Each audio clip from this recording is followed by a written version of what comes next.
السلام عليكم ورحمة الله وبركاته. الحمد لله رب العالمين والعاقبة للمتقين والصلاة والسلام على رسوله الأمين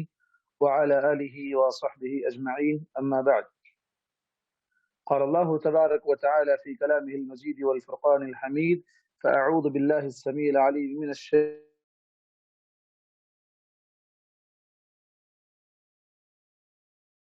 الشيطان الرجيم. يسألك أن تكون قريبا إن الله لعن الكافرين وأعد لهم سعيرا خالدين فيها أبدا لا يجدون وليا ولا نصيرا يوم تقلب وجوههم في النار يقولون يا ليتنا أطعنا الله وأطعنا الرسول وقالوا ربنا إنا أطعنا سادتنا وكبراءنا فأضلونا السبيل ربنا آتهم ضعفين من العذاب والعنهم لعنا كبيرا. سورہ حزاب کی یہ چند آیتیں آپ کے سامنے ابھی میں نے پیش کی ہیں، جس کا ترجمہ اس طرح ہے کہ اللہ تبارک و تعالیٰ فرماتا ہے کہ لوگ آپ سے قیامت کے بارے میں سوال کرتے ہیں، آپ کہہ دیجئے کہ اس کا علم اللہ کے پاس ہے، اور آپ کو کیا پتا کہ شاید قیامت قریب ہو۔ اور یقیناً اللہ تبارک و تعالیٰ نے کافروں پر لعنت اور پھٹکار بھیجی ہے، اور ان کے لیے دردناک عذاب یا بھڑکتی ہوئی آگ کا عذاب تیار کر رکھا ہے، جس میں وہ ہمیشہ رہیں گے، وہاں وہ کسی کو مددگار یا دوست نہیں پائیں گے۔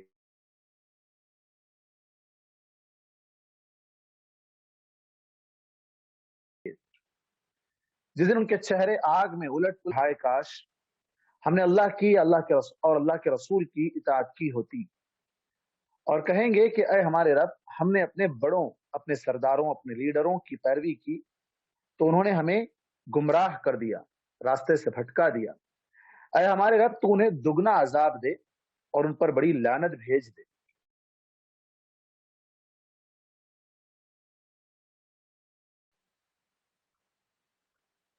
ان آیتوں میں اقوالات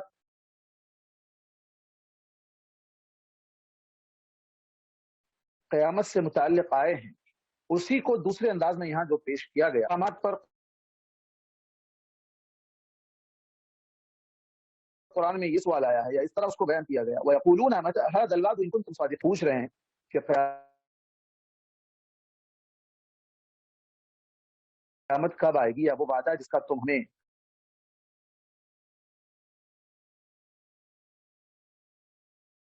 وعدہ کرتے ہو یا ہمیں دھمکاتے ہو۔ جیسے میں نے شاید اس کی تفسیر گزشتہ بھی مختصراً کی تھی کہ کچھ لوگ اچھائی سے متعلق پوچھتے تھے تو کچھ لوگ اس کا مذاق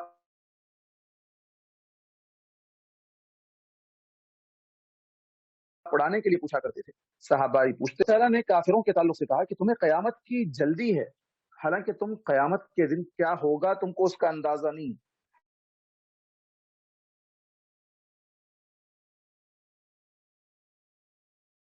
تم اللہ کی لعنت کے حقدار ہوگے، اور اللہ نے اس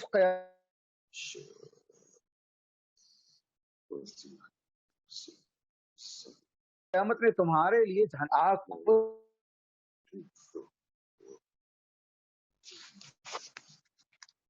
کو تیار کر رکھا ہے، مطلب تم کو بچا سکے، کوئی تم کو بچانے والا نہیں آئے۔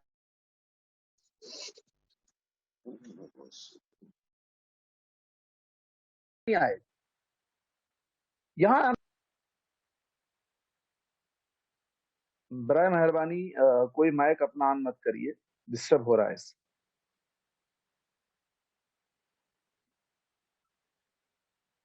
کوئی شخص یہاں کوئی مصیبت میں پھنس جاتا ہے تو اپنے دوستوں کو، اپنے جان پہچان والوں کو، یا اپنے لیڈروں کو، یا کوئی بھی جو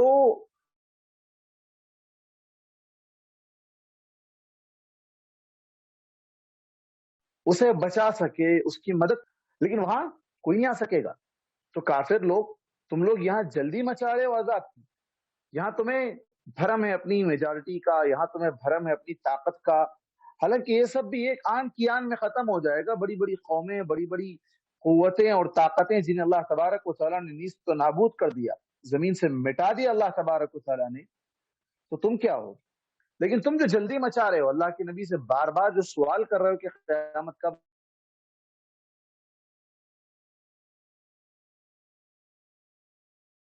آئے گی، یاد رکھو کہ یہ قیامت تمہارے حق میں مفید نہیں، تمہیں جہنم میں ڈالے جائیں گے تو کیا حالت ہوگی ان کی جہنم میں۔ قرآن مجید میں اس تعلق سے بھی سورہ نساء کے اندر بھی اللہ تبارک و تعالیٰ نے ذکر کیا، سوف نصلیہم نارا کلما نضجت جلودہم بدلناہم جلودا غیرہا لیذوقوا العذاب،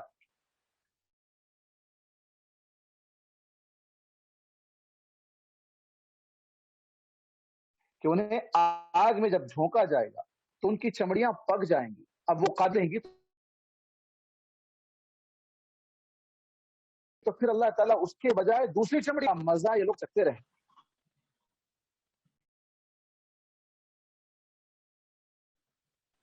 یہاں اسی کو دوسرے پیرائن ان کے چہرے آگ میں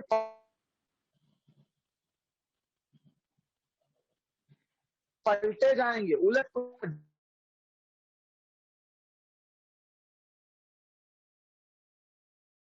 جس طرح کوئی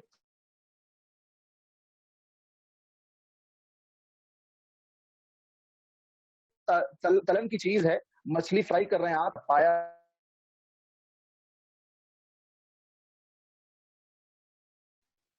جائے گا۔ اور دوسرے مقام پر سورہ توبہ کے اندر اللہ تبارک و تعالیٰ نے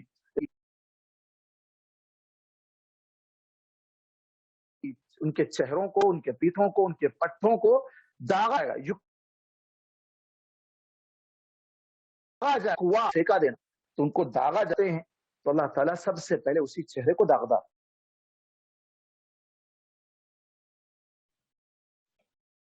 اور چہرے کو پلٹایا جا رہا ہے۔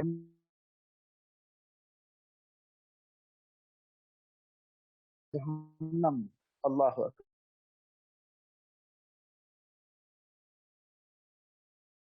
اکبر، وہاں اس وقت آج بھی آپ دیکھیں پوری دنیا میں، پوری دنیا کی اکثریت عوام کا حال کیا ہے؟ وہ نیوٹرل مائنڈ کے ہوتے ہیں، عصبیت ان کے اندر نہیں پائی جاتی، ان کے ذہنوں میں عصبیت پیدا کرنے والے، ان کے ذہنوں کو ورغلانے اور بھڑکانے والے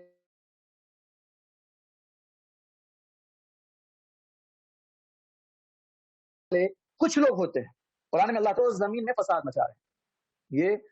اللہ تبارک و تعالیٰ نے قوم ثمود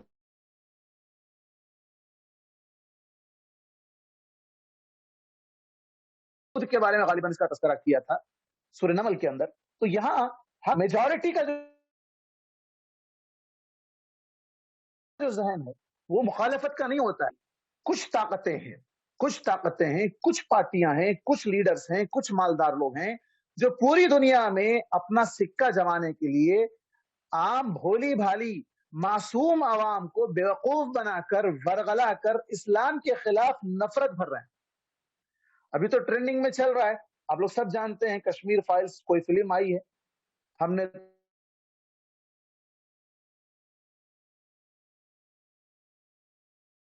تو نہیں دیکھی، اللہ محفوظ ہی رکھے،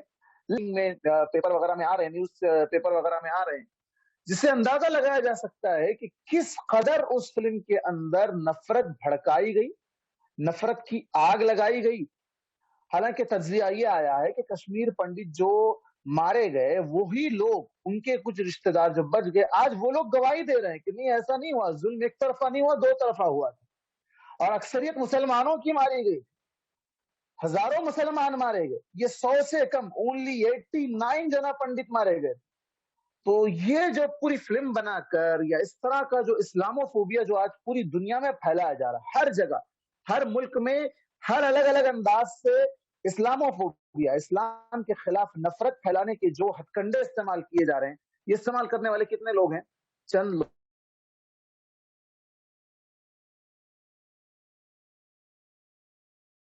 لوگ ہیں، اور میجورٹی کو گمراہ کر رہے ہیں، خلاف جو اٹھ رہے ہیں، میجورٹی کا جو حال ہے، وہ جب جہنم میں جائیں گے تو وہاں کیا کہیں گے؟ سنیے، اللہ تعالیٰ کہتا ہے وَقَالُوا رَبَّنَا إِنَّا أَطَعْنَا سَادَتَنَا وَكُبَرَاءَنَا فَأَضَلُّونَا السَّبِيلَ،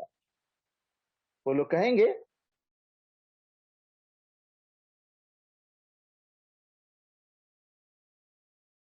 کہ ہمارے رب، یقیناً ہم نے ہمارے سردار مانی تھی، فَأَضَلُّونَا السَّبِيلَ، انہوں نے ہم کو گمراہ کر، یہ ایک آیت ایسی ہے جو ہر اس آدمی پر فٹ ہوتی ہے جو اندھی تقلید کرتا ہے، جو آنکھ پر پٹی باندھ کر زندگی گزارتا ہے، آنکھ کھول کر نہیں چلتا ہے، قرآن حدیث کو نہیں دیکھتا ہے، اندھی پٹی باندھ لیا اور اندھا بن کر چل رہا ہے، جو جیسے لے کر چل رہے ہیں اسی طرح چل رہا ہے۔ اور اس میں آپ دیکھیں گے چاہے وہ سیاسی پارٹیاں ہوں،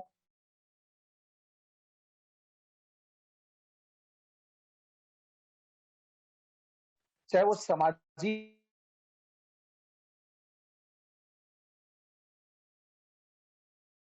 پارٹیاں ہوں، چاہے وہ دینی جماعتیں ہوں، ان کے لیڈر، ان کے علماء، ان کے ذمہ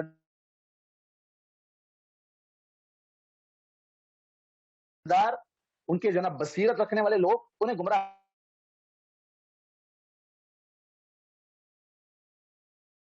کر کے اپنا الو سیدھا کر رہے ہیں۔ یہ معصیداروں کی بات مانی تھی، وہ خوب آنا بڑوں کی بات۔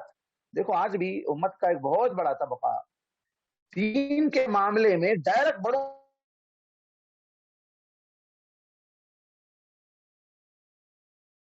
کی بات کو بیچ میں لا کر جو ہے رکاوٹ بنا دیتے ہیں۔ بڑا اللہ اکبر دن میں 5 مرتبہ اذان ہوتی ہے، اور کتنے مرتبہ اذان سے لے کر نماز ختم ہونے تک کتنے مرتبہ اللہ کی بڑائی بیان کی جاتی ہے۔ وہاں اللہ بڑا ہے، اللہ سے بڑا کوئی نہیں۔ تو بڑوں کی بات کہہ کر نعوذ باللہ انڈائریکٹلی یہ تصور پیش کیا جا رہا ہے کہ اللہ سے بھی بڑے ہو گئے یہ لوگ، بڑوں کی بات نہیں مانتے، شریعت کے خلاف بھی ہو جائے تب بھی بڑوں کی بات ماننے پر مجبور کیا جاتا ہے۔ کتنے نوجوان ہم سے سوال کرتے ہیں کہ والدین اس طرح کرنے کے لیے کہہ رہے ہیں، خاندان والے ایسا کرنے کے لیے کہہ رہے ہیں، چاہے وہ شادی بیاہ کا معاملہ ہو، چاہے جنازے کا معاملہ ہو، چاہے بچوں کی ولادت کا معاملہ ہو، کوئی بھی ایسے معاملات ہوں جہاں پر بڑوں کے رسم و رواج، بڑوں کی عادتیں، بڑوں کی باتیں، بڑوں کے قصے کہانیاں، یہ ساری چیزیں بیچ میں لا کر اس کے ذریعے سے لوگوں کو ڈائیورٹ کر دیا جاتا ہے، دین اسلام سے متنفر کر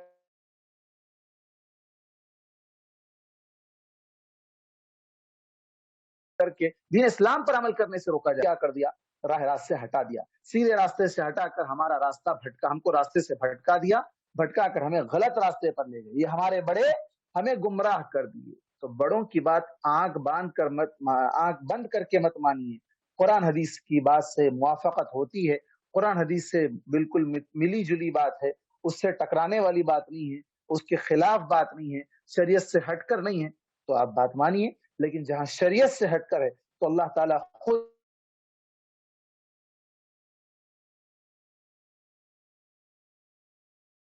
والدین کے بارے میں کہا فَلَيْسَ لَكَ بِهِ عِلْمٌ فَلَا تُطِعْهُمَا۔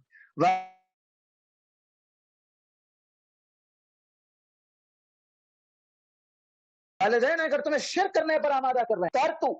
وہاں اولاد کو یہ حکم دیا جا رہا فَلَا تُطِعْهُمَا، چاہے وہ جتنا زور لگا لے تم ان کی اطاعت نہیں کرنا،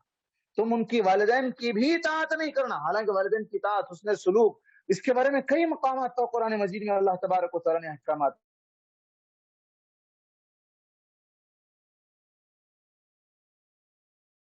نازل، لیکن جہاں شریعت سے ٹکرا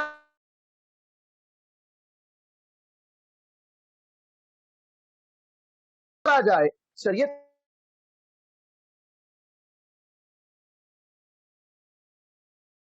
کے خلاف ان کا مان جائے، تو والدین سے بڑھ کر اور کون بڑے ہو سکتے ہیں؟ تو کیا تو اللہ ان کو ڈبل عذاب دے، جنہوں نے ہم کو گمراہ کیا، وہاں کہیں گے ربنا آتِهِمْ ضِعْفَيْنِ مِنَ الْعَذَابِ، ان لوگوں کو ڈبل عذاب دے جنہوں نے ہم کو گمراہ کیا تھا، وَلْعَنْهُمْ لَعْنًا كَبِيرًا، اور بڑی پھٹکار، بڑی لعنت ان پر ڈال دے، بڑی لعنت تو ان پر بھیج دے۔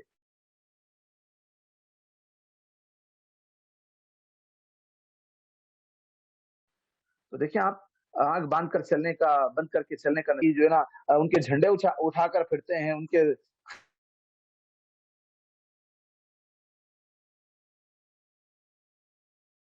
خلاف کبھی کوئی لفظ سننا گوارا نہیں کرتے ہیں کسی سے،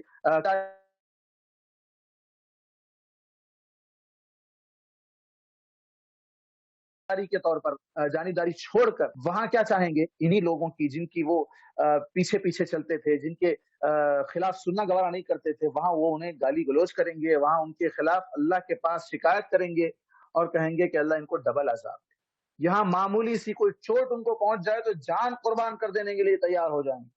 ہاں ہمارے فلاں ہیں، ہمارے پیر ہیں، ہمارے بزرگ ہیں، ہمارے فلاں ہیں، ہمارے فلاں ہیں، ہمارے قائد ہیں، ہمارے لیڈر ہیں، ہمارے رہنما ہیں،